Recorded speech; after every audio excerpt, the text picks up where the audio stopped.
नमस्कार विद्यार्थियों, एनसीए के ऑनलाइन प्लेटफॉर्म पे आपका स्वागत है। मैं शंभूलाल शर्मा आज आपके लिए लेकर के आया हूँ मॉडल पेपर नंबर 4।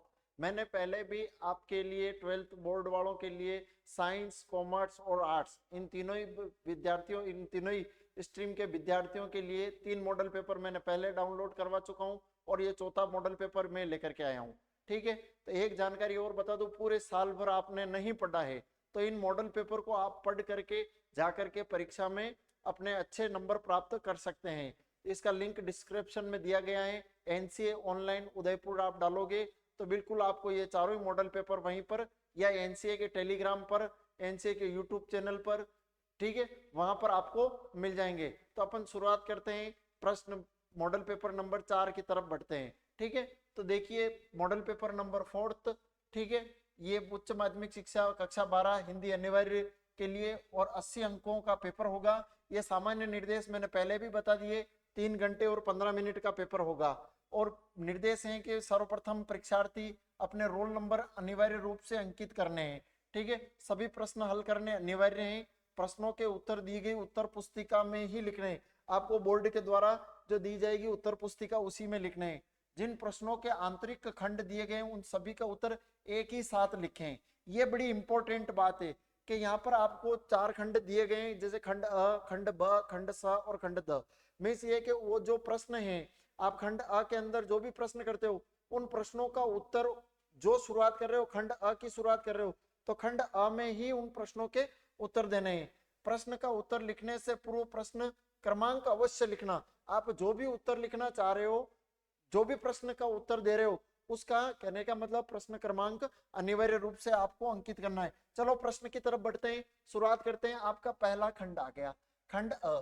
खंड अ के अंदर पहला प्रश्न है। पहले प्रश्न के अंदर आपको 16 प्रश्न मिलेंगे। कितने प्रश्न मिलेंगे? 16 प्रश्न मिलेंगे और 16 ही प्रश्न वो आपको एक एक अंक के होंगे। तो आपका खंड अ के अंदर ये 16 अंक का मामला यहाँ पर है। पहले प्रश्न की शुरुआत करते हैं। सबसे नया लेकिन तेजी से लोकप्रिय हो रहा जनसंचार का माध्यम कौन सा है? सबसे नया लेकिन तेजी से लोकप्रिय हो रहा जनसंचार का माध्यम कौन सा है? पहला ऑप्शन है आपका रेडियो, दूसरा है एफएम, तीसरा है दूरदर्शन और चौथा है इंटरनेट। तो आपका उत्तर हो जाएगा सही, दूरदर्शन। इसके अंदर उत्तर क्या हो जाएगा आपका? दूरदर्शन। तो आपको कॉपी के अंदर या तो स लिखना है या स लिख करके आपको प्रश्न नंबर डाल करके दूरदर्शन लिखना है। चलो अगले प्रश्न की तरफ बढ़ते हैं। बहुत ही बढ़िया क्वेश्चन है लाया हूं मैं आपके लिए। इंटरनेट पत्रकारिता में भारत की सबसे पहली साइट किसे कहा गया है? पहला ऑप्शन है सीपी, तीसरा है तहलका.com, चौथा है rediff.com, चौथा है इंडिया इन्फोन। ये दोनों ही प्रश्न आपके लिए आपके पेपर में जो मॉडल पेपर के अंदर मैंने लिए हैं, ये जनसंचार अभिव्यक्ति माध्यम की जो आपकी एक किताब लगती है उस किताब से 2 ऑब्जेक्टिव प्रश्न लिए हैं। तो आप कमेंट करके बताइए कि इसके अंदर दूसरे प्रश्न के अंदर कौन सा उत्तर सही होगा। ठीक है, पहला है सीपी, तीसरा है तहलका.com, चौथा है rediff.com, चौथा है तीसरा है rediff.com, चौथा है इंडिया इन्फोन। तो इसके अंदर हो जाएगा rediff.com। इसके अंदर कौन सा ऑप्शन सही हो जाएगा? तो इसके अंदर स ऑप्शन सही हो जाएगा आपका। ठीक है, अगले प्रश्न की तरफ बढ़ते हैं। व्यंजना शब्द शक्ति का प्रयोग किस वाक्य में हुआ है? व्यंजना शब्द शक्ति का प्रयोग किस वाक्य में हुआ है? आपके पाठ्यक्रम के अंदर दी गई है शब्द शक्ति। शब्द शक्ति के 3 भेद होते हैं, अभिधा, लक्षणा और व्यंजना। ठीक है, तो यहाँ पर पूछा गया है कि व्यंजना शब्द शक्ति का प्रयोग, आपको 4 ऑप्शन दिए गए हैं। इन चारों ही ऑप्शन के अंदर किनके अंदर हुआ है? मोहन धनुर्विद्या में प्रवीण है, दूसरा ऑप्शन है राजस्थान वीरभूमि है, लाल पगड़ी के आते ही सब भाग गए, चौथा ऑप्शन है बातें करते ही गृहिणी ने कहा कि संध्या हो गई। क्या कहा?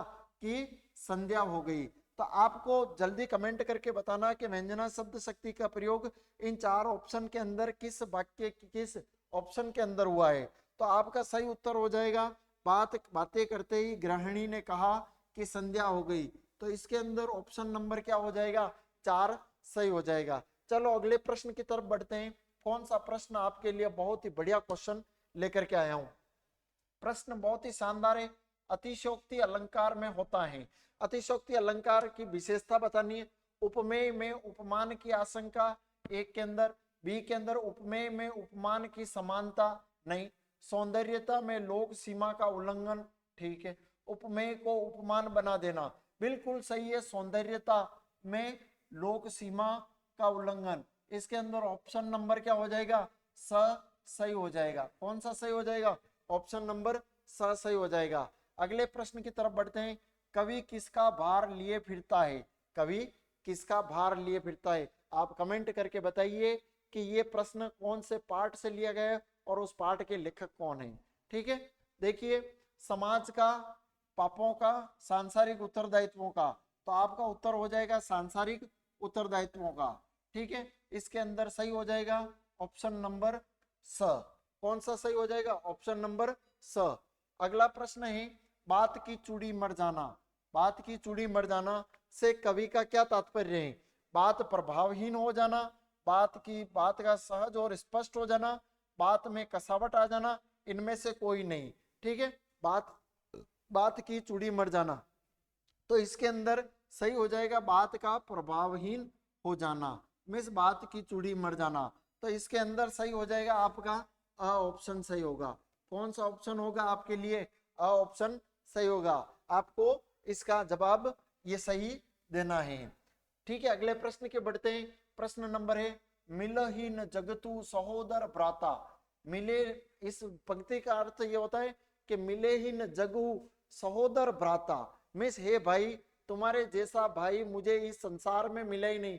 यह बात कौन किससे कह रहा है, प्रभु श्री राम, जब ये लक्ष्मण मूर्छित हो गए थे, तुलसीदास जी के पाठ से लिया गया, लक्ष्मण जी मूर्छित हो गए थे, उस समय प्रभु श्री राम एक सामान्य मनुष्य की भांति जो गति बताई गई है वो देखो, कीटे मिलहुन जगोतर सहोदर भ्राता, यह कथन किसका है, तो यह कथन है प्रभु श्री राम का। किसके लिए कहा गया है, तो लक्ष्मण जी के लिए कहा गया है, तो इसके अंदर सही उत्तर हो जाएगा ब। कौन सा सही होगा, ब सही होगा। अगले प्रश्न की तरफ बढ़ते हैं, लक्ष्मी के पिता ने शास्त्र के आगे रहने की ख्याति कैसे कमाई, लक्ष्मी के पिता ने शास्त्र के आगे रहने की ख्याति कैसे कमाई, यह प्रश्न लिया गया है भक्तिन पाठ से। कहां से लिया गया है, भक्तिन पाठ से, और भक्तिन पाठ की लेखिका है महादेवी वर्मा। कौन है, महादेवी वर्मा। इसकी विधा है संस्मरणात्मक रेखा चित्र है। ठीक है, तो पुत्री को अच्छा पढ़ा लिखा कर, पुत्री को अच्छा पालन पोषण कर, पुत्री का समय पूर्व विवाह कर, ये वाली बात सही है, पुत्री से अगाध प्रेम कर, तो इसके अंदर हो जाएगा स। मीन्स ये कि पिता ने ख्याति कैसे प्राप्त कर ली, लक्ष्मी के पिता ने शास्त्र के आगे रहने की ख्याति, लक्ष्मी का समय पूर्वक उसका विवाह करवा दिया था। ठीक है, अगला प्रश्न है, कालिदास शकुंतला का वर्णन करने में क्यों सफल रहे, कालिदास शकुंतला का वर्णन करने में क्यों सफल रहे। विद्यार्थियों में आपको ये बात बता दूं, ये प्रश्न लिया गया आपके सीरीज के फूल, कहां से लिए गए, सीरीज के फूल पाठ से लिया गया, और उस पाठ के लेखक हैं हजारी प्रसाद द्विवेदी। तो मेरा आपसे ये प्रश्न है कि आप ये बताना कि सीरीज का फूल जो पाठ है हजारी प्रसाद द्विवेदी का, ये कहां से लिया गया है, कमेंट करके आप बताना। क्योंकि उन्हें संस्कृत का ज्ञान था, क्योंकि वे जंगल में अकेले रहते थे, क्योंकि उन्हें माता काली का आशीर्वाद मिला था, क्योंकि वे विदग्ध और अनासक्त स्थिर प्रज्ञ प्रेमी थे, ये वाली बात सही है, क्योंकि वे विदग्ध अनासक्त और स्थिर प्रज्ञ प्रेमी थे, ये वाली बात सही है। तो इसका सही जवाब हो जाएगा ऑप्शन नंबर 4। कौन सा हो जाएगा, ऑप्शन नंबर 4। अगला प्रश्न पढ़ते हैं कि आधुनिक सभ्य समाज कार्य कुशलता के लिए किसे आवश्यक मानता है, आधुनिक सभ्य समाज कार्य कुशलता के लिए किसे आवश्यक मानता है, जाति प्रथा को, शिक्षा को, श्रम विभाजन को और प्रोत्साहन को। तो आपको इसका सही जवाब देना है कि इसका सही जवाब क्या है, जल्दी कमेंट करके बताइए। मैं बता देता हूं आपको, इसका सही जवाब है श्रम विभाजन। क्या जवाब होगा, श्रम विभाजन। क्या जवाब हो जाएगा, श्रम विभाजन। बड़ा ऑब्जेक्टिव प्रश्न है, एक एक नंबर के प्रश्न है, बड़े सरल से जवाब देने आपको, और 16 क्वेश्चन है, पूरे में से पूरे नंबर आने की संभावना है। मृतक गांव में लुठन की ढोल किस रूप में कार्य कर रहा था, संजीवनी शक्ति के रूप में, मृत्यु का स्वागत कर रहा था, मलेरिया व हैजे की समाप्ति का, मृत्यु के आमंत्रण का। तो इसका सही जवाब हो जाएगा संजीवनी शक्ति बरेती मृतक गांव में उसकी ढोलक, पहलवान की ढोलक। तो इसका सही जवाब हो जाएगा असही जवाब होगा। अगले प्रश्न की तरफ बढ़ते हैं। यशोधर बाबू की पत्नी को बच्चों की तरफदारी करने में किसने उन्हें मॉडल बना दिया, मॉडल बना डाला था? किसने बनाया था मॉडल? मॉड बना दिया, मैं मॉडल बना दिया था। ठीक है, आधुनिकता ने, पाश्चात्य संस्कृति ने, मात्र सुलभ मजबूरी ने और रूढ़िवादिता ने। ठीक है, यशोधर बाबू की पत्नी को बच्चों की तरफदारी करने में किसने उन्हें मॉड बना दिया था? तो इसका सही जवाब हो जाएगा आपके लिए, सही जवाब है उसके लिए मात्र सुलभ मजबूरी के लिए। किसके लिए? मात्र सुलभ मजबूरी के लिए। इसका सही जवाब ये हो जाएगा मात्र सुलभ मजबूरी ने। इसका सही जो उत्तर होगा ये सही होगा। अगले प्रश्न की तरफ बढ़ते हैं कि मोहनजोदड़ो, अगला प्रश्न है, मोहनजोदड़ो की सभ्यता और संस्कृति का सामान अब कहाँ है? ठीक है, वहीं घरों में रखा हुआ है, अ के अंदर, ब के अंदर लुटेरों ने चुरा लिया, स के अंदर वहां सरकार के कोषागार में रखा गया है, अजायब घरों की सुंदरता बढ़ा रहा है। तो ये वहां की सरकारों ने कोषागार में रख दिया। इसको कहां पर रख दिया? इसको कोषागार के अंदर रख दिया। अगला प्रश्न देखते हैं। जूझ पाठ के अनुसार लेखक ने अपनी जन्मजात प्रवृत्तियों का परिचय किस रूप में दिया? जूझ पाठ के अनुसार लेखक ने अपनी जन्मजात प्रवृत्तियों का परिचय किस प्रकार दिया? तो आप जवाब दीजिए किस प्रकार से दिया गया था। ठीक है, विद्यालय में प्रवेश लेकर, पिता का विरोध करके, नए विषयों पर कविता बनाकर, माता पिता की आज्ञा का पालन करके। तो इसका सही जवाब होगा नए विषयों पर कविता करके। ठीक है, आनंदा था वो नए नए विषयों पर क्या कर रहा था? कविताएं कर रहा था। तो इसका उत्तर हो जाएगा स। अगला प्रश्न है, मोहनजोदड़ो की बसावट को आज वास्तुकार किस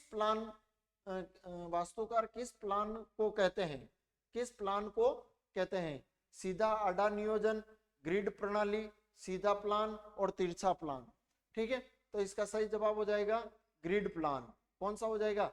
ग्रिड प्लान, जो सड़कें एक दूसरे को काटती हुई जा रही थी। अगला प्रश्न देखिए, लेखक को अकेलापन खटकना बंद कब हुआ? लेखक को अकेलापन खटकना कब हुआ? ये प्रश्न लिया गया आपके जूझ पाठ से। कहां से लिया गया है? जूझ पाठ से लिया गया है। ठीक है, गणित के मास्टर के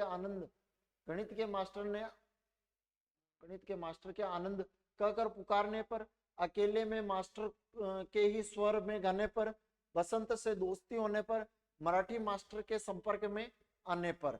तो इसका सही जवाब क्या होगा? जल्दी जवाब देना है आपको। तो इसका सही जवाब हो जाएगा आपके लिए अकेले में मास्टर के स्वर में गाने पर।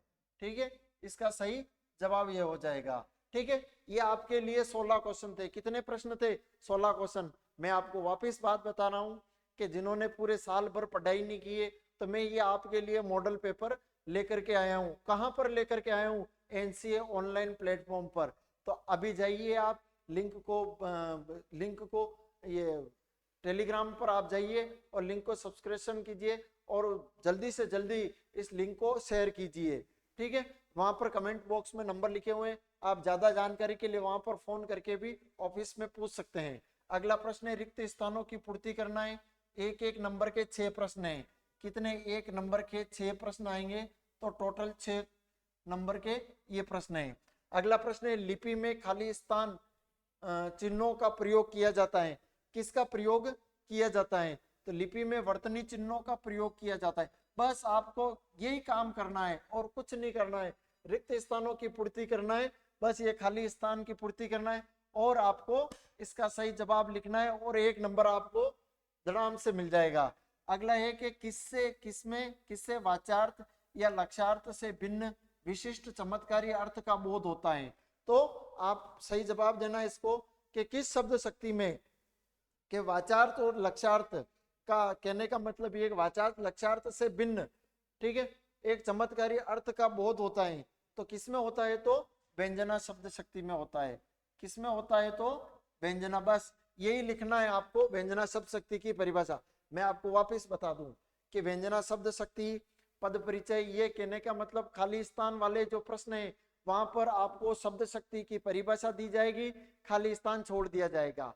या फिर इस प्रश्न को ऑब्जेक्टिव के अंदर, अबसद के अंदर इसको पूछा जा सकता है। अगला देखिए, जब काव्य में शब्दों अथवा वाक्यांशों की आवर्ती हो और अर्थ में कोई भिन्नता ना हो किंतु अन्वय में भिन्नता हो, तो वहां पर कौन सा अलंकार होगा? वहां पर कौन सा अलंकार होगा? जब काव्य में शब्दों तथा वाक्यांशों, शब्द तथा वाक्य की आवर्ती हो रही है और कोई भिन्न अर्थ न हो रहा हो किंतु अन्वय में भिन्नता हो, तो यहाँ पर शब्द की आवर्ती हो रही है तो अनुप्रास अलंकार होगा। अनुप्रास में कोई भिन्नता न हो किंतु अन्वय की भिन्नता हो, तो यहाँ पर अनुप्रास अलंकार का हो जाएगा लाटानुप्रास अलंकार। कौन सा हो जाएगा? लाटानुप्रास अलंकार। कौन सा अलंकार हो जाएगा? लाटानुप्रास अलंकार हो जाएगा। अगला एक पारिभाषिक शब्दावली का शब्द है एम्पावरमेंट। शब्द का पारिभाषिक शब्द क्या होगा? जल्दी कमेंट करके बताइए, एम्पावरमेंट का पारिभाषिक शब्द क्या होगा?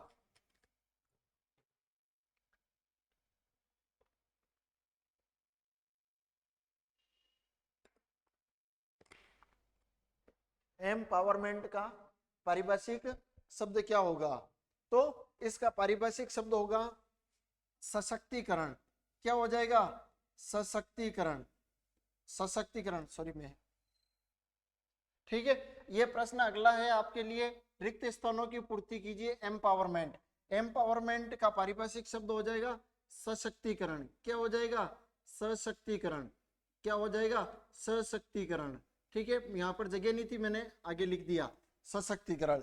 अगला प्रश्न है आपके लिए, वर्ण, शब्द, पद, वाक्य के अंग होते हैं। ये वर्ण, शब्द, पद और वाक्य किसके अंग होते हैं? तो ये बड़ा सरल सा है, व्याकरण के अंग होते हैं। किसके अंग होते हैं? व्याकरण के अंग होते हैं।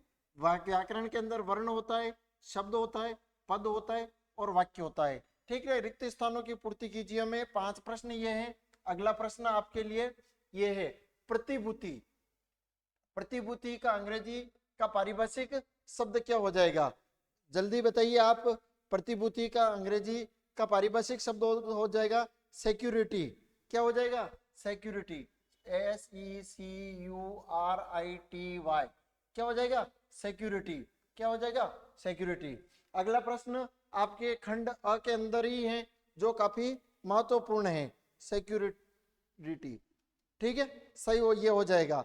अगला प्रश्न आपके लिए, प्रश्न 1 पूरा हो गया, 2 पूरा हो गया। प्रश्न नंबर 3, प्रश्न नंबर 3 के अंदर आपके लिए एक गद्यांश आएगा, उसको ध्यान से पढ़कर इन प्रश्नों के उत्तर अपनी उत्तर पुस्तिका में देने। कहां पर देने? उत्तर पुस्तिका के अंदर देने। ठीक है, पढ़ते हैं। ज्ञान राशि के संचित कोश का नाम ही साहित्य है। ज्ञान राशि का संचित कोश का नाम साहित्य है। सब तरह के भावों को प्रकट करने की योग्यता रखने वाली, निर्दोष होने पर भी यदि कोई भाषा अपना निज का साहित्य नहीं रखती है तो वह रूपवती भिखारिन की तरह कदापि आदरणीय नहीं हो सकती। उसकी शोभा, उसकी संपन्नता, उसका मान मर्यादा उसके साहित्य पर ही अवलंबित रहती है। जाति विशेष के उत्कर्षापकर्ष का, उच्चनीय भावों का और उसके धार्मिक विचारों और सामाजिक संगठन का, ऐतिहासिक घटना चक्रों और राजनीतिक स्थितियों का प्रतिबिंब देखने को यदि कहीं मिल सकता है तो उसके ग्रंथ में साहित्य मिल सकता है। सामाजिक शक्ति या सजीवता, सामाजिक अशक्ति या निर्जीवता, सामाजिक सभ्यता असभ्यता के निर्णायक एकमात्र क्या है? तो वो है साहित्य है। जातियों की क्षमता और सजीवता यदि कहीं प्रत्यक्ष देखने को मिल सकती हैं तो उसके साहित्य रूपी आईने में ही मिल सकती हैं। ठीक है, जातियों की क्षमता और सजीवता कहीं प्रत्यक्ष रूप से देखने को मिल सकती है तो साहित्य रूपी आईने में ही मिल सकती हैं। इस आईने के सामने जाते ही हमें यह तत्काल मालूम हो जाता है कि अमुक जाति की जीवनी शक्ति इस समय कितनी और कैसी है और इसका भूतकाल कितनी और कैसी थी। ठीक है, ये आपका अपठित गद्यांश था। इसके अंदर क्या बात की गई है? इसका पहले ही आपके अपठित गद्यांश के अंदर 6 प्रश्न आएंगे। कितने प्रश्न आएंगे? 6 आएंगे। 1-1 नंबर का होगा, टोटल 6 नंबर का हो जाएगा। ठीक है, इसका शीर्षक क्या है? तो साहित्य का महत्व। बस उस गद्यांश को पढ़ना है, करना कुछ नहीं है आपको, बस उस गद्यांश को पढ़ना है। गद्यांश को पढ़ करके उसका शीर्षक लिखना है कि साहित्य के महत्व के बारे में बातें की गई है। अगला है, निजी साहित्य में विहीन किसी भाषा की दशा कैसी होती है? मिस किसी निजी साहित्य से विहीन किसी भाषा की दशा कैसी हो जाएगी? निजी साहित्य के विहीन किसी भाषा की दशा रूपवती भिखारिन की तरह एक निंदनीय हो जाएगी। किसके समान हो जाएगी? वो एक रूपवती भिखारिन की तरह निंदनीय हो जाएगी। अगला प्रश्न है, किसी भाषा के साहित्य से किसी जाति के बारे में क्या पता चलता है? किसी भाषा के साहित्य से किसी जाति के बारे में क्या पता चलता है? किसी भाषा के साहित्य में किसी जाति के बारे में उसके उत्कर्ष अपकर्ष का, धार्मिक विचारों का, सामाजिक संगठन का, उत्कर्ष अपकर्ष का, धार्मिक विचारों का और सामाजिक संगठन का पता लगता है। अगला प्रश्न है, साहित्य किस बात की साहित्य किस बात का एकमात्र निर्णायक होता है?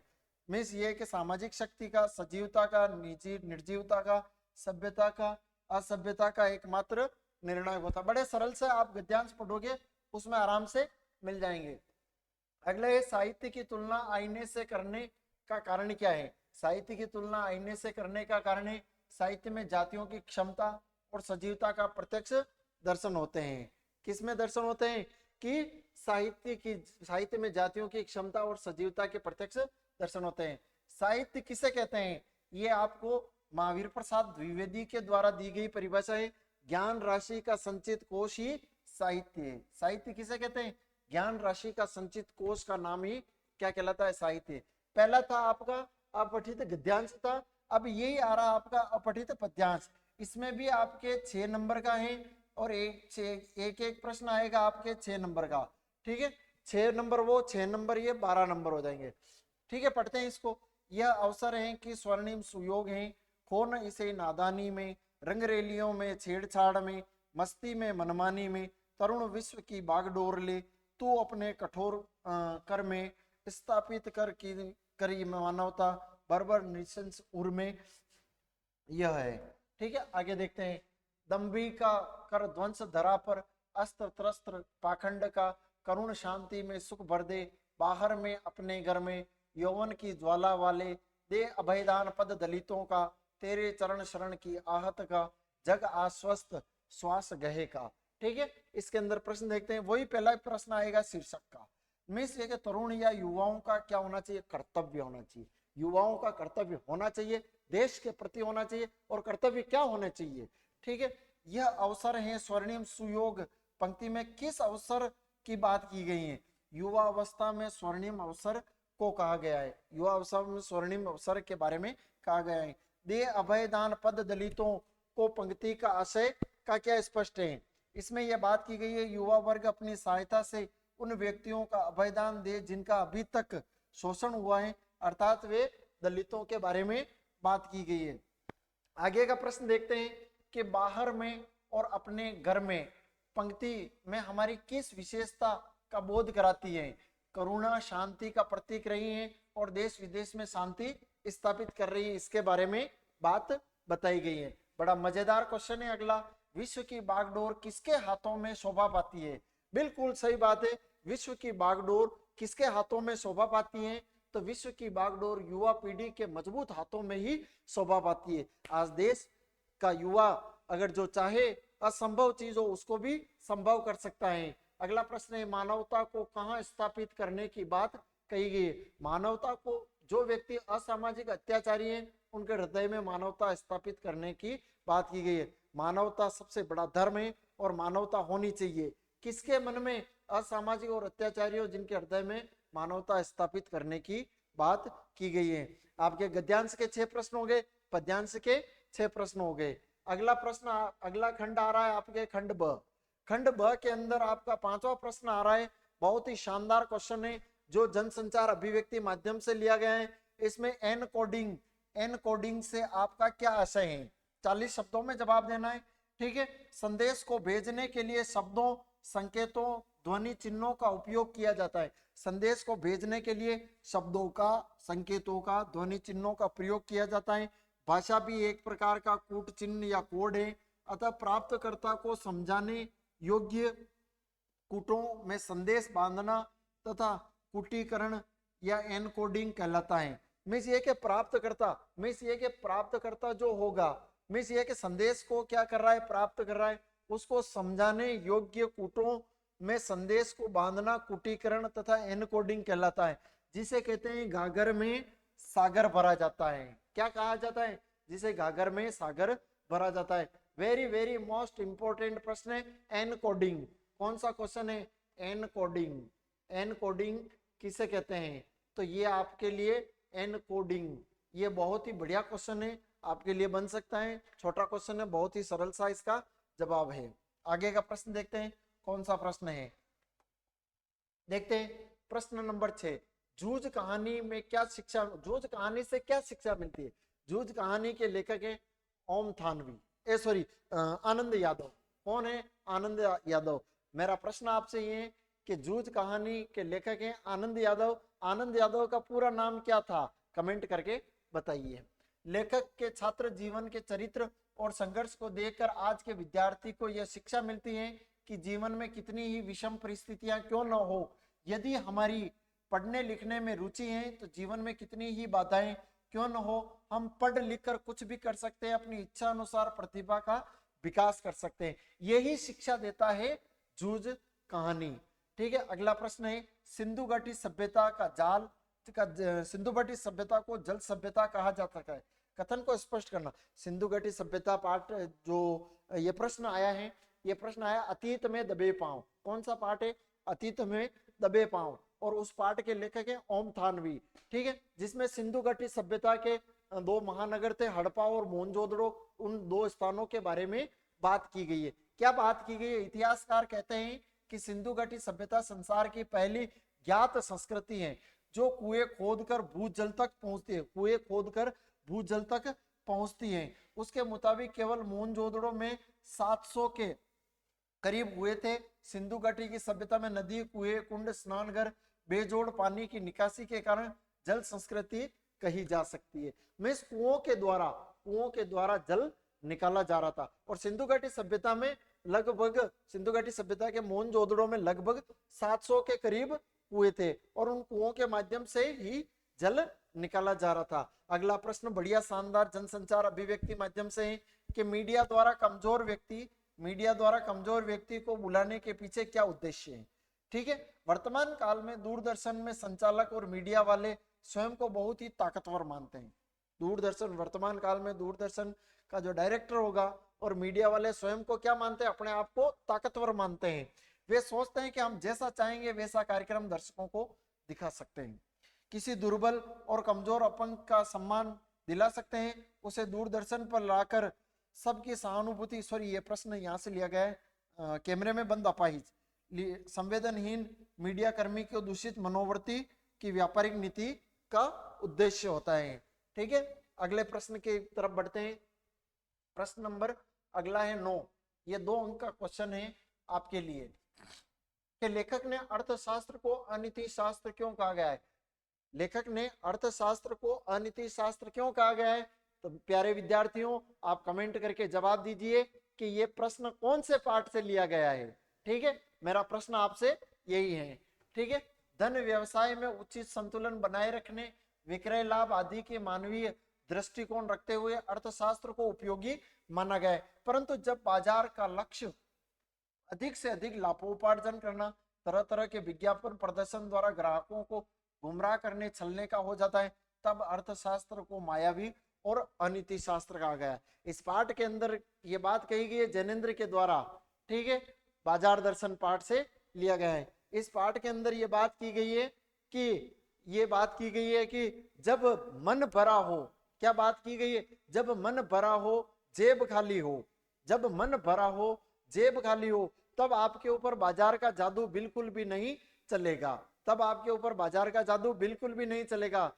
जब मन खाली हो और जेब भरी हो तो बाजार का जादू आपके सर चढ़कर बोलेगा। मैं इस बाजार में जाओगे, मैं इस मन खाली है और जेब भरी है, जेब में खूब पैसे हैं, तो क्या करूं? बाजार से यही खरीद लूं, वही खरीद लूं, वही खरीद लूं, सब चीजें मैं खरीद लूं। तो इसके लिए मन भरा होना चाहिए, चाहे जेब खाली हो। कोई दिक्कत नहीं है, अपने मन में विश्वास होना चाहिए कि ये चीज है। बाजार कहने का मतलब अनीति शास्त्र और ये सरासर अर्थशास्त्र मायावी और अनीति शास्त्र है। अगला खंड ब हो गया, अगला है खंड स। खंड स के अंदर 10 से 14 तक 60 से 80 शब्दों में इसके जवाब देने। 10वां प्रश्न है, ऐसी विषम प्रतिद्वंदियों की स्थिति कल्पना में दुर्लभ है, लेखिका ने ऐसा क्यों कहा, स्पष्ट कीजिए। प्यारे विद्यार्थियों, ये प्रश्न अगर आपको आता है तो ये करना है खंड स का, ठीक है, खंड स का। फिर नहीं आता है तो ये जाति प्रथा किस प्रकार से मनुष्य को स्वाभाविक प्रेरणा, रुचि और आत्मशक्ति में दबाकर निष्क्रिय बना देती है। ये प्रश्न खंड स के अंदर आपको अथवा के रूप में मिलेगा। आपको ये बढ़िया आता है तो ये प्रश्न नंबर डाल करके, प्रश्न लिख करके आपको इसका उत्तर लिखना है। इसका क्या करना है, आपको उत्तर लिखना है। अगर ये नहीं आ रहा है तो अथवा वाला प्रश्न लिख करके आपको इसका जवाब देना है, ठीक है। क्या लिखा हुआ है कि लेखिका, इस प्रश्न का उत्तर यहाँ पे, लेखिका के पास रहने वाली भक्तिन कारागार के नाम से बेहोश हो जाती है, बहुत डरती है। लेकिन जब उसे पता चलता है कि लेखिका को कारागार जाना पड़ सकता है तो उनके साथ जाने के लिए उसने अपने डर के पीछे छोड़ दिया। लेखिका से पूछती है कि क्या सामान बांध ले जो जेल में काम आएगा, वहां मालिक वहां नौकर नहीं होता है, ठीक है। ऐसा तो कोई माई आज तक लाट में लड़ी ही नहीं, पर भक्तिन का काम लाट से लड़े बिना नहीं हो सकता था। लेखिका इससे इसी व्यवहार और बातों के लिए उसे प्रतिद्वंदी कहती थी। फिर दोनों को साथ रहना और उसके लिए कल्पना करना था। प्यारे विद्यार्थियों, मैं आपकी जानकारी के लिए बता दूं, खंड स के अंदर आपको हर प्रश्न के अंदर 2 विकल्प मिलेंगे।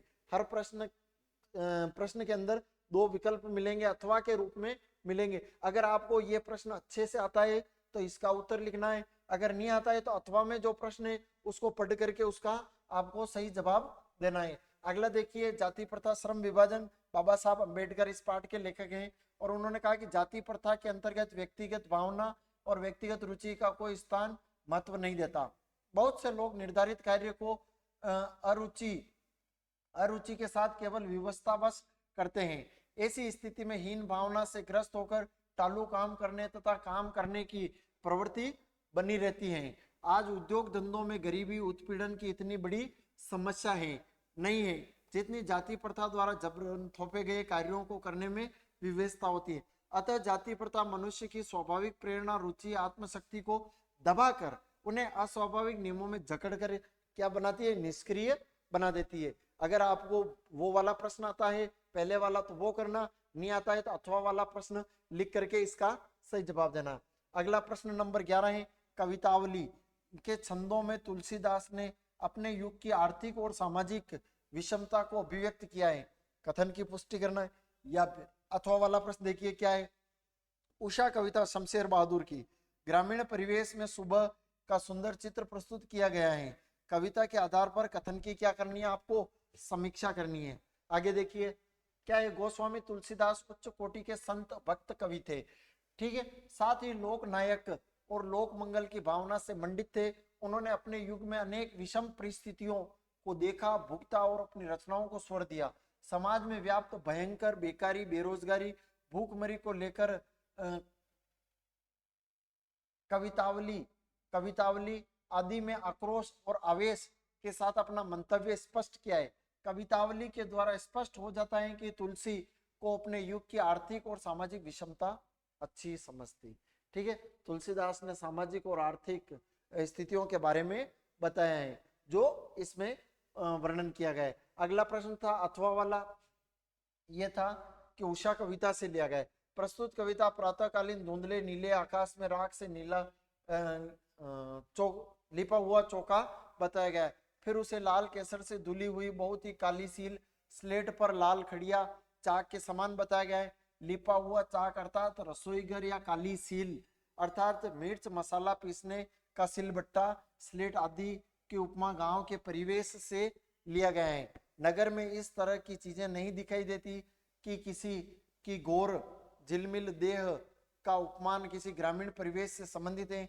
इस तरह इस कविता में गांव की सुबह का गतिशील शब्द चित्र उपस्थित किया गया है। उषा कविता के अंदर जब गांव के अंदर अपन देखते हैं प्रातः का जो सूर्य उदय होता है उससे पहले का जो समय था वो किस प्रकार का था। इसमें शमशेर बहादुर ने बड़ी बढ़िया बहुत ही शानदार कविता है, आपने पढ़ी होगी, तो इसका उत्तर इस प्रकार से आपको देना है। अगला प्रश्न है, उल्टा अब तो ऐसा लगने लगा कि जितना अकेला रहूं उतना अच्छा।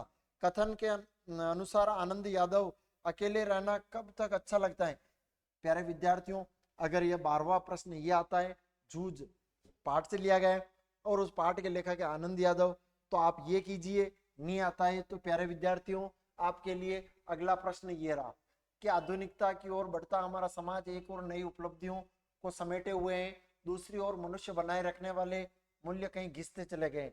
यहाँ पर यह प्रश्न लिया गया है आपके सिल्वर वेडिंग से। कहाँ से लिया गया है? सिल्वर वेडिंग कहानी के आधार पर बताना है, ठीक है। इसमें आनंद यादव क्या कह रहे हैं कि कवित्व शक्ति के आधार पर लेखक की मनोवृत्ति में परिवर्तन आ गया। लेखक के मन में कवित्व शक्ति जाग गई और वह कविता को कंठस्थ कर ऊंची आवाज में गाने लगा और स्वयं भी कुछ तुकबंदी करने लगा।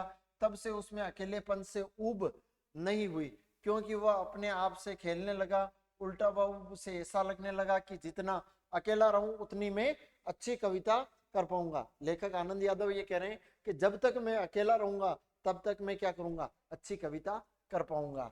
ठीक है, कैसे कर रहे हैं? कविता गाते गाते थुई थुई करके मन मर्जी के आधार पर नाचा भी जा सकता था और यह सब करने लगा, इसीलिए उसे अकेलापन। मैं यहाँ पर आनंद यादव ये बात मान रहे थे कि मैं अकेला रहूंगा तो मैं कविता कर सकूंगा, मैं तो और अच्छी कविताएं कर पाऊंगा और थुई थुई करके मैं नाचता भी रहूंगा और नाचते हुए मैं कवि पाठ करते रहूंगा। अगर ये प्रश्न अपने वो आ रहा है तो ये इसका ये उत्तर लिखना है आपको। नहीं आ रहा हो तो ये फिर सिल्वर वेडिंग जो कहानी है मनोहर श्याम जोशी की उसमें से आपको ये देना है। कहानी में यशोधर बाबू एक ऐसे संस्कारी व्यक्ति हैं जो परंपरा से चिपके रहते हैं और उनके पुत्र पुत्री पत्नी भी नई पीढ़ी के संस्कारों को अपनाकर आधुनिक बन जाती हैं। वह अपने भर से जी भर से मतलब रह जाता है और रिश्तेदारों आदि से नहीं, किंतु यशोधर बाबू किशनदा के आदर्शों पर चलकर परंपराओं को निभाने की चेष्टा करते हैं। इसी कारण उसका परिवारजनों से टकराट होती रहती है, फिर वे सामंजस्य बनाए रखने का प्रयास करते रहते हैं। यह कथन पूर्णतया सत्य है। ठीक है, अगला प्रश्न देखते हैं कौन सा प्रश्न है आपके लिए। बहुत ही शानदार प्रश्न है 3 नंबर का। मैं क्लास में सब लगभग बहुत सारे बच्चों को कवि परिचय याद करवा चुका हूँ, ठीक है, और इम्पोर्टेंट कवि परिचय भी मैंने बताए थे। ठीक है, उन्हीं इम्पोर्टेंट कवि परिचय में ये दोनों ही कवि परिचय काफी इम्पोर्टेंट है, हजारी प्रसाद द्विवेदी और हरिवंश राय बच्चन। ठीक है, ये हजारी प्रसाद द्विवेदी, कौन सा? ये हजारी प्रसाद द्विवेदी का कवि परिचय किसका है? हजारी प्रसाद द्विवेदी का कवि परिचय है। ठीक है, 3 नंबर का क्वेश्चन है, बढ़िया से आपको इसकी लिखना है कि जन्म कब हुआ, ठीक है, उनकी शिक्षा दीक्षा क्या थी वो बतानी है, और इनकी प्रमुख रचनाएं कौन सी है? मधुशाला, मधुबाला, मधु कलश, निशा निमंत्रण, एकांत संगीत, आकुल अंतर, मिलन यामिनी, क्या भूलूं क्या याद करूं, नीड का निर्माण, फिर से बसेरे से दूर, फिर से बसेरे की दूर, 10 द्वार से सोपान तक। ये इनकी आत्मकथा है जो 4 खंडों में लिखी गई है और इनकी एक डायरी है, प्रवासी की डायरी। और आप बच्चन साहब का क्या, हरिवंश राय बच्चन जी का जन्म निधन इनका 2003 मुंबई में हो गया था। ये हजारी प्रसाद द्विवेदी का कवि परिचय, आप ध्यान से पढ़ करके आप इसको आराम से लिख सकते हो। इनकी प्रमुख रचनाओं का भी आपको हवाला देना है। ठीक है, हिंदी साहित्य का आदिकाल की भूमिका, और ये अशोक के फूल, कुटज, ठीक है, विचार प्रवाह, आलोक पर्व। आगे बढ़ते हैं, मानवतावाद, ये कवि परिचय होगा। अगला प्रश्न है, नगरों का दम घोटता वातावरण पर आपको एक फीचर लिखना है और ये आलेख लिखना है। ये आपके लिए हो जाएगा फीचर, ठीक है। अगला आ जाएगा आलेख, ठीक है। नगरों में दम घोटू वातावरण, आज सब लोग नगरीकरण की तरफ बढ़ रहे हैं, शहरों की तरफ बढ़ रहे हैं, शहरों की तरफ बढ़ रहे हैं, किसके लिए? रोजगार के लिए बढ़ रहे हैं। तो वहां पर कहने का मतलब ये है कि काफी जनसंख्या इकट्ठी हो रही है, काफी लोग इकट्ठे हो रहे हैं, तो वहां पर वहां का जो वातावरण है, वहां की वायु है, ठीक है, वहां का एनवायरमेंट है, वो एकदम घोटने वाला हो रहा है। क्या है? नगरों में अनेक रिहायशी बस्तियां, कॉलोनियां, उपनगर अपने भव्य मंजिलों में तो उन्हें उसमें घनी आबादी प्रसार देकर वहां व्यस्तम जीवन का पता ही नहीं लग पाता।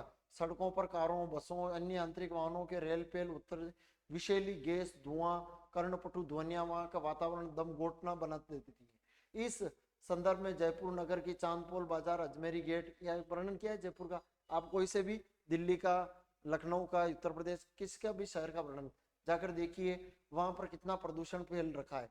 जहरीली हवा मनुष्य के लंग्स, सांस लेने की क्षमता पर बुरा असर पड़ रहा है। प्रदूषण को रोकने के लिए सरकार को आवश्यक कदम उठाएं, लेकिन देश की जनता को भी जागरूक रहने की जरूरत है।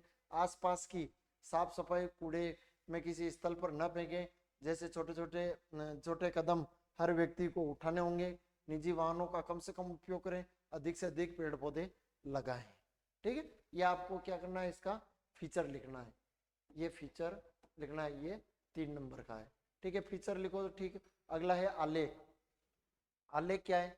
आलेख के अंदर क्या है? आलेख, आलेख लिखना है, मैं निम्न बातों का ध्यान रखना है।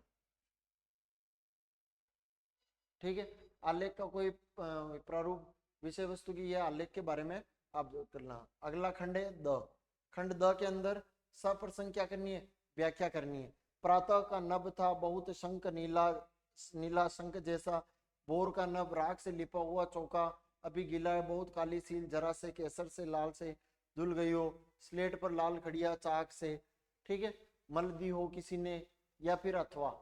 खेती न किसान को, भिखारी को न भीख, बलि को न बनीज, बनीज को न बनीज, न चाकर को न चाकरी, जीविका विहीन लोग सिद्धमान सोच बस।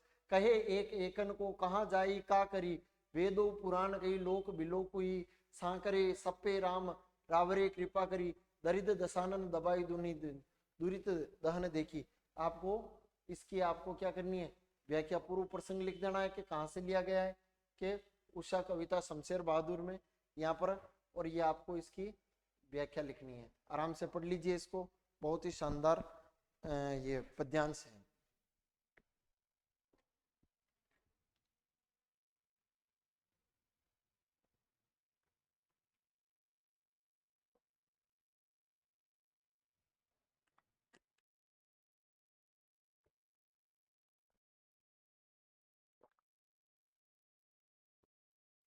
ठीक है, आगे बढ़ते हैं इस पे।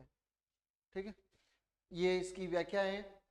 अब आपको एक विशेष, ये बड़ी इंपॉर्टेंट बात है, जो भी आपको व्याख्या आएगी उस व्याख्या के अंदर क्या करना है? विशेष लिखना है। 3 बिंदु, 2 बिंदु, आप जो भी विशेष लिखो। कवि ने भोर का चित्रण सरल सुबोध आकार के रूप में किया है। भाषा तत्सम तद्भव अंग्रेजी मिश्रित है। उपमा उत्प्रेक्षा अलंकार काव्य शास्त्र के बारे में आप बता देना, या फिर अथवा का करना, वही पूर्व प्रसंग। ठीक है, वही व्याख्या। ठीक है, पढ़ो इसको आप आराम से। ठीक है, तुलसीदास से ली गई है यहाँ पर, जो पहले बताई थी।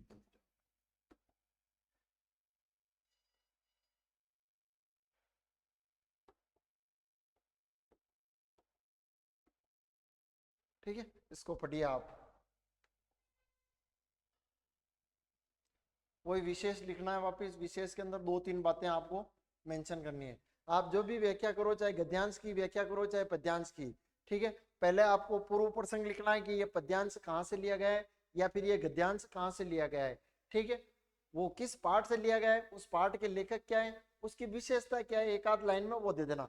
फिर आपको व्याख्या करनी है। अगर पद्यांश के लिए लिखा गया है तो ये कवि ये कहना चाहता है कि वो वाली बात लिखनी है। फिर अगर गद्यांश है तो लेखक ये कहना चाहता है। ठीक है, ये वापस गद्यांश आ गया। फिर इसकी सप्रसंग व्याख्या करनी। बाजार एक जादू है, बाजार दर्शन से लिया गया पद्यांश, ये सॉरी गद्यांश है। ठीक है, इसको पढ़ के आप आराम से इसका जवाब दे सकते हैं।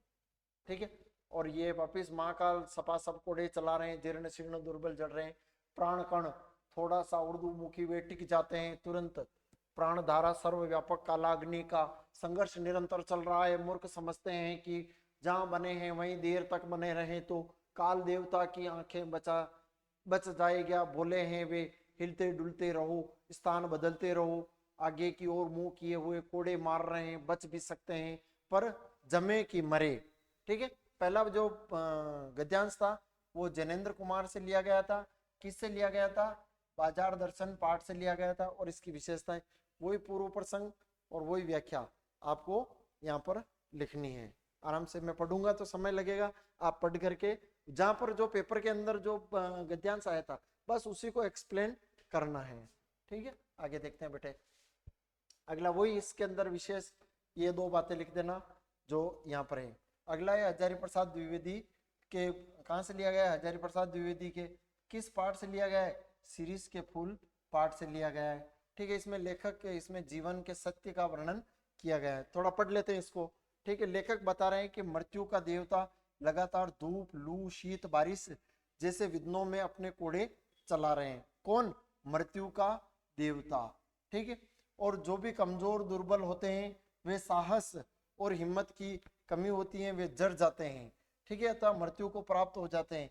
जिनमें साहस और हिम्मत है वे जिजीविषा या जीने की इच्छा से पूरित हैं। समय की चाल को समझते हैं कि वे टिक जाते हैं। जीवन इच्छा और मृत्यु अग्नि का निरंतर युद्ध चलता रहता है और मूर्ख समझते हैं कि जहाँ हैं वहीं टिके रहेंगे, काल देवता की आंखों से छिप जाएंगे। लेकिन ऐसे लोग बुद्धिहीन हैं और जीवन जीने की कला हिलने डुलने, स्थान बदलने में, कोड़े मारकर छिपने में अर्थात पीठ पर पड़ती है। लेकिन अगर आगे की तरफ मुंह करके बढ़ते रहे तो कर्म करते रहेंगे। कोड़े की मार बचने की संभावना बनी रहती है। जहां एक ही जगह जम गए तो मृत्यु ने पकड़ लिया। चलना गतिशील रहता है, परिवर्तन स्वीकारना संसार का है, जीवन का सत्य है, मुंह आगे छिपाना मृत्यु के सम्मान है। हजारी प्रसाद द्विवेदी का पाठ है सीरीज के फूल। सीरीज के फूल पाठ लिया गया है, उनके कल्पलता निबंध से लिया गया है। तो इसमें वही बात विशेष लिखनी है, लेखक ने परिवर्तन के शाश्वत नियम का सुंदर व्याख्या की गई। दूसरी बात है भाषा सरल, सहज, हिंदी संस्कृत युक्त शब्दों का प्रयोग किया गया है। अगला प्रश्न नंबर 17 आपके सामने आता है। ठीक है, माध्यमिक शिक्षा बोर्ड की ओर सचिव की ओर से आपको एक प्रेस विज्ञप्ति, प्रेम विज्ञप्ति नहीं है, प्रेस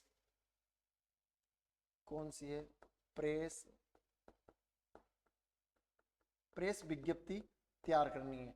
प्रारूप तैयार कीजिए। बोर्ड द्वारा प्रकाशित पुस्तकों की विक्रय करने हेतु पुस्तक विक्रेताओं का पंजीकरण करवाना, उसके लिए एक प्रेस विज्ञप्ति तैयार करना है या फिर ये अथवा वाला करना है। सचिव माध्यमिक शिक्षा बोर्ड की ओर से अजमेर की ओर से पुलिस महानिदेशक राजस्थान जयपुर को एक अर्धशासकीय पत्र लिखना है जिसमें बोर्ड की परीक्षा प्रश्न पत्रों की सुरक्षा का क्या किया गया? आग्रह किया गया है। ठीक है, एक तो प्रेस विज्ञप्ति है और दूसरा है अर्धशासकीय पत्र। देखते हैं, ये माध्यमिक शिक्षा आपको कॉपी के अंदर नए पेज पर इसको काम करना है। इसमें आपको यहाँ पर कहने का मतलब ये है कि ऑफिस का नाम लिखना है, विज्ञप्ति, पंजीयन, इधर पत्र क्रमांक हो जाएंगे, माशी बोर्ड, माशी बो का अर्थ हो जाएगा, ये हो जाएगा माध्यमिक शिक्षा बोर्ड। ठीक है, एक एक वर्ण लेना है, सन कुछ भी डाल देना आप, 2025 डालना। इधर वापस दिनांक आ जाएगी। प्रदेश में समस्त पुस्तक विक्रेताओं को सूचित किया जाता है कि बोर्ड द्वारा जो पाठ्य पुस्तकें प्रकाशित की गई है उसका विक्रय करने हेतु पाठ्य पुस्तकों को पंजीकरण कराना आवश्यक है। यह पंजीकरण 25 जून जो भी तारीख हो आप डाल देना, निर्धारित प्रपत्र में जमा कराना चाहिए। इस संबंध में पंजीयन पत्र, अन्य शर्तों आदि का विवरण बोर्ड कार्यालय से निर्धारित शुल्क देकर बोर्ड की वेबसाइट पर प्राप्त कर सकते हैं। यहाँ पर हस्ताक्षर कर देना है। अगर पेपर के अंदर नाम दे रखा हो, ठीक है, तो आप नाम लिख देना सचिव साहब का या हस्ताक्षर कर देना या फिर क ख ग लिख देना। अगला है कहने का मतलब अर्धशासकीय पत्र है। वो अर्धशासकीय पत्र किस प्रकार का है? राजस्थान सरकार माध्यमिक शिक्षा बोर्ड रतनलाल दादी जी नाम दे रखा था पेपर के अंदर, 22 फरवरी, सचिव ये पत्र क्रमांक ये है, सब चीजें उस टाइप की है। ठीक है, प्रश्न पत्रों की क्या करवानी है? सुरक्षा करवानी है, उसके बारे में वो पूरा अर्धशासकीय पत्र लिखा जा रहा है। अर्धशासकीय पत्र में ये हाथ से लिखा जाता है यहाँ पर। बाकी वो की वही प्रतिवर्ष की माध्यमिक से 21 मार्च से प्रारंभ होने जा रही है। इस वर्ष राजस्थान के परीक्षार्थियों की संख्या पहले से अधिक है। परीक्षा केंद्रों का विस्तार किया गया है। परीक्षा सुचारू बाधी विमुक्त चलती रहे तथा परीक्षा से जुड़ा बड़ा मुद्दा प्रश्न पत्र की गोपनीयता का। प्रश्न पत्रों की गोपनीयता सुरक्षा के लिए प्रत्येक परीक्षा केंद्र पर पुलिस व्यवस्था जरूरी है। इस निमित्त आप व्यक्तिगत तौर पर अपने अधीनस्थ अधिकारियों को निर्देश कर परीक्षा केंद्रों पर सुरक्षा की व्यवस्था कराएं। यथार्थ सभी परीक्षा केंद्रों पर सूची संलग्न है। ये सचिव माध्यमिक शिक्षा बोर्ड के हैं जिन्होंने डीजी साहब को ये पत्र लिखा है। अगला है प्रतिष्ठा में राम नारायण नाम दे रखा था पेपर के अंदर कि भाई उन्हें पुलिस महानिदेशक किनको लिखा गया है। ठीक है, अगला प्रश्न आता है आपके लिए एक विषय पर 300 शब्दों में 5 अंक का आएगा आपके लिए। ये निबंध आएगा। क्या आएगा? 5 अंक का निबंध आएगा। आपके पेपर के अंदर 4 निबंध आएंगे। उन चारों में से आपको जो बढ़िया लगता है उस पर 300 शब्दों में मीन्स ये है कि लगभग 30 लाइन के अंदर इसको आपको लिखना है। ठीक है, 30 लाइन से 35 भी हो जाए तो कहीं कोई दिक्कत वाली बात नहीं है। अगला है आतंकवाद एक वैश्विक समस्या है। आतंकवाद पर मैंने यहाँ इसको लिया है। बाकी ये भी इम्पोर्टेंट है, राजस्थान में अकाल पर्यावरण, ये तो काफी इम्पोर्टेंट ही है। बाकी ये भी अपने आप में इम्पोर्टेंट ही लगता है। इसके अंदर प्रस्तावना, आतंकवाद के कारण, आतंकवादी घटनाएं, दुष्परिणाम, आतंकवाद की चुनौतियां और समाधान। ठीक है, इनके ऊपर अपने को क्या करना है? निबंध लिखना है। ठीक है, आगे देखिए क्या लिखा गया है। ये उपसंहार। ठीक है, सबसे पहले अपने को उस निबंध की क्या बनानी है? प्रस्तावना बनानी है। क्या बनानी है?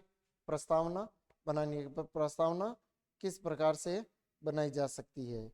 ठीक है, तो देखिए प्रस्तावना के अंदर क्या बातें लिखी गई है वो बातें यहाँ पर बताई गई है।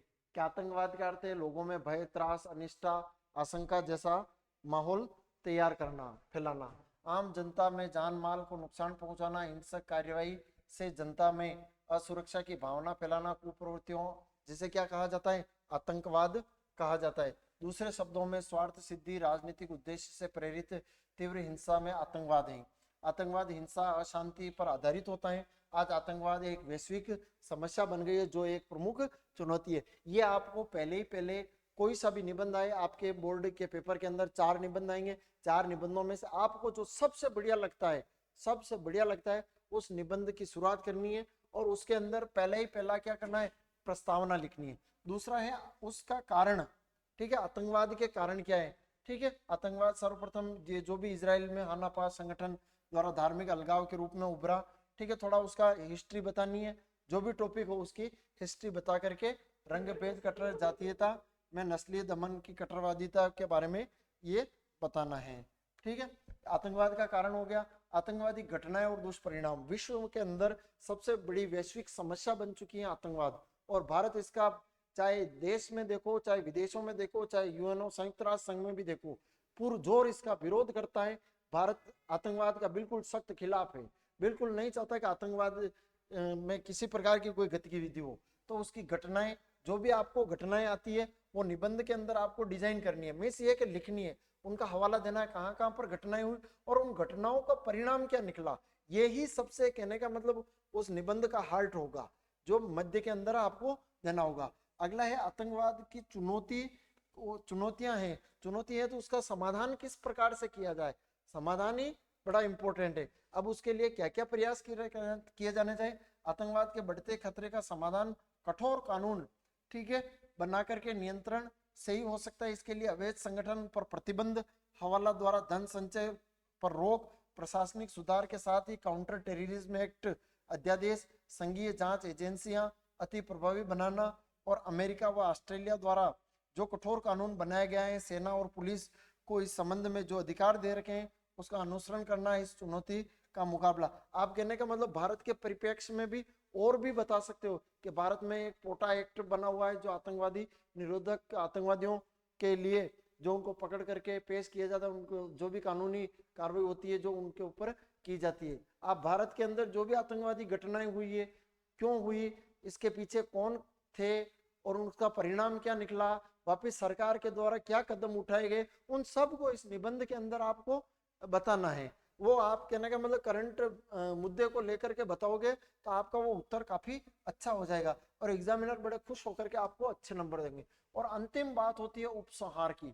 निबंध का कहने का मतलब ये कि सारांश, जो सारांश दिया जाता है वो उपसंहार के रूप में दिया जाता है। निर्विवाद कहा जा सकता है कि आतंकवाद किसी देश विशेष के विरुद्ध की गई ध्वंसात्मक कार्रवाई है। आतंकवाद के कारण विश्व मानव सभ्यता पर संकट आ रहा है, बिल्कुल आ ही रहा है। पूरा विश्व आज आतंकवाद की समस्याओं से जूझ रहा है।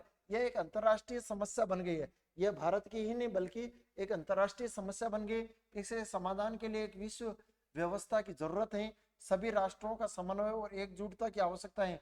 आतंकवाद को मिटाकर विश्व शांति स्थापित की जा सकती है। बिल्कुल भारत इसके लिए तत्पर है और भारत बिल्कुल आतंकवाद को जड़ से समाप्त करके ही रहेगा।